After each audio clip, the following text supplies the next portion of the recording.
ঊনকোটি জেলার কুমারঘাট থানা এলাকার পাবিয়াছড়া বাজার সংলগ্ন কোঅপারেটিভ অফিসের সামনে থেকে গত বৃহস্পতিবার দিনে দুপুরে হেমন্ত শব্দকর নামে এক ব্যক্তির স্কুটি নিয়ে চম্পট দিয়েছিল এক বাইক চোর।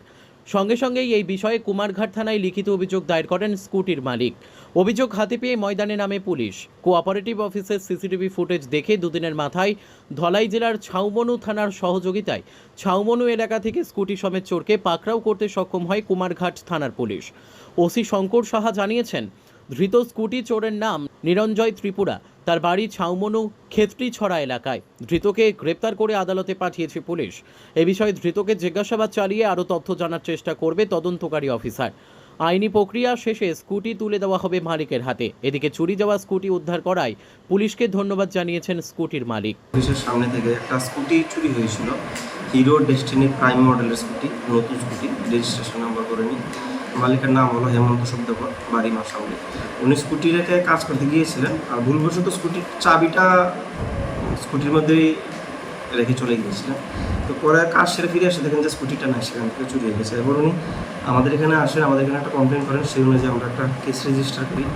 তারপর আমরা তদন্ত শুরু করি। তদন্ত শুরু করতে গিয়ে আমরা একটা সিসিটিভি ফুটেজ পাই, যার মধ্যে দেখা যাচ্ছে যে চোর স্কুটিটা চুরি করে নিয়ে যাচ্ছে। সেই সিসিটিভি ফুটেজ ধরে আমরা বিভিন্ন জায়গাতে খোঁজখবর নিই, তল্লাশি নিই, আমাদের সব থানাতে জানাই, সিক্রেট সোর্স এঙ্গেজ করি। তারপর আজকে আমরা খবর পাই যে এই সিসি ক্যামেরাতে যে লোকটা দেখা যাচ্ছে তার বাড়ি ছাউমনু, ওর নাম নিরঞ্জন ত্রিপুরা।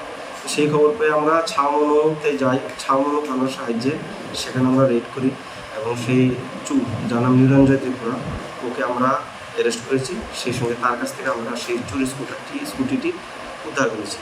তারপর আমরা স্কুটি এবং নিরঞ্জন ত্রিপুরা চোরটাকে নিয়ে আমরা কুমারঘাট থানাতে এসেছি। এখন আমরা আগামীকালকে তাকে কোর্টে ফোরওয়ার্ড করব। না, একটু কিছু আইনি প্রক্রিয়া আছে, সেই প্রক্রিয়াগুলি কমপ্লিট করার পর মালিকের হাতে স্কুটি তুলে দেওয়া হবে। আর ওকে রিমান্ড আনার পর আমরা দেখবো ওর সাথে আর কে কে জড়িত আছে এই ঘটনার সাথে, তাদেরকেও আইনের আওতায় আনা হবে। কুমারঘাট মহকুমা এলাকায় ইদানিংকালে বাইক চোরের তাণ্ডবে নাজেহাল মানুষ। প্রায় সময়ই বিভিন্ন জায়গা থেকে বাইক স্কুটি চুরি করে বেপাত্তা হচ্ছে চোরের দল। এবারে ধৃত ওই স্কুটি চোরকে জেরা করে বাইক চোর চক্রের মূল পণ্ডাদের পুলিশ ধরতে পারে কিনা তাই এখন দেখার। Bureau report, news daily Bharat.